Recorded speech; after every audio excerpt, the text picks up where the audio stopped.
Welcome to Bharat kitchen. ఈ రోజు recipe beetroot fry చేసుకుందాం, డీప్ ఫ్రై లేకుండా క్రిస్పీగా. ఇప్పుడు బీట్రూట్ ఎప్పుడు చేసుకుందాం. బీట్రూట్ ఎప్పుడుకి ఇంగ్రీడియంట్స్ ముందు ఎర్రచనగుళ్ళు వేపుకుందాం. స్టవ్ మీద మూకుడు పెట్టుకుని ఆయిల్ వేసాను.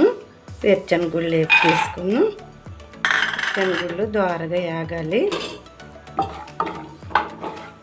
వేపి పక్కకి తీసేసుకుందాం. అప్పుడు ఎప్పుడు చేసుకుందాం. శనగుళ్ళు వేగిపోయి తీసేసుకున్నాం. ప్లేట్లో తీసేసుకున్నాం. ఉప్పు దినుసులు వేసుకున్నాం.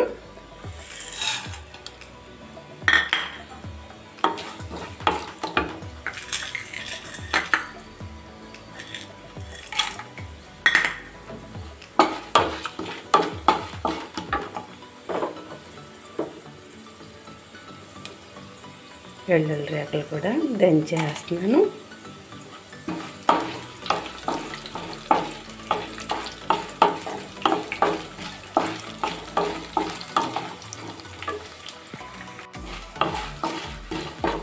లేకపోయి కరివేపాకు పచ్చిమిర్చి వేస్తున్నాను.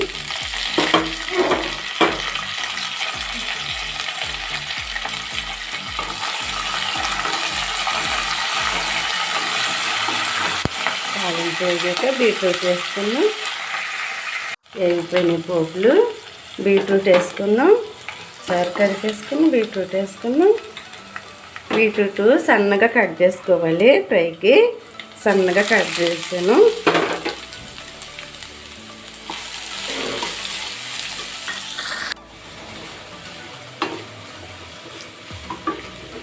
ఉప్పు పసుపు వేస్తున్నాను. బీట్రూట్లో ఉప్పు ఉంటుంది కదా, ఉప్పు ఎక్కువ అవసరం లేదు. లైట్గా వేసాను. బీట్రూట్లో ఉప్పు ఎక్కువ ఉంటుంది.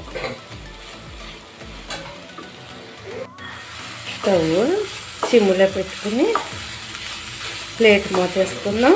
స్టవ్ సిమ్లో పెడుతున్నాను. ప్లేట్ మూతేసుకుంటే ముక్క బాగా మగ్గుతుంది. మనం ఇప్పుడు శనగపిండిని వాటర్ పోసి కలుపుకుందాం.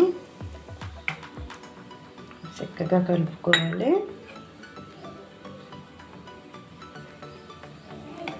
బీట్రూట్ పైకి ఫ్రై చూసుకున్నాం. ముక్క మెత్తబడిపోయింది.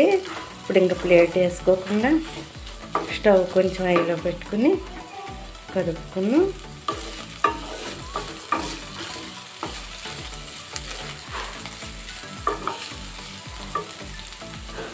కలిపిన శనగపిండి వేసుకున్నాం.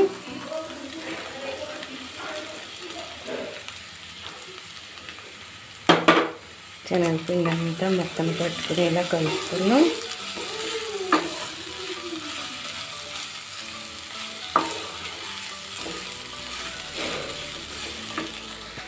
శనగపిండి బీట్రూట్ ముక్కలకు బాగా పట్టింది.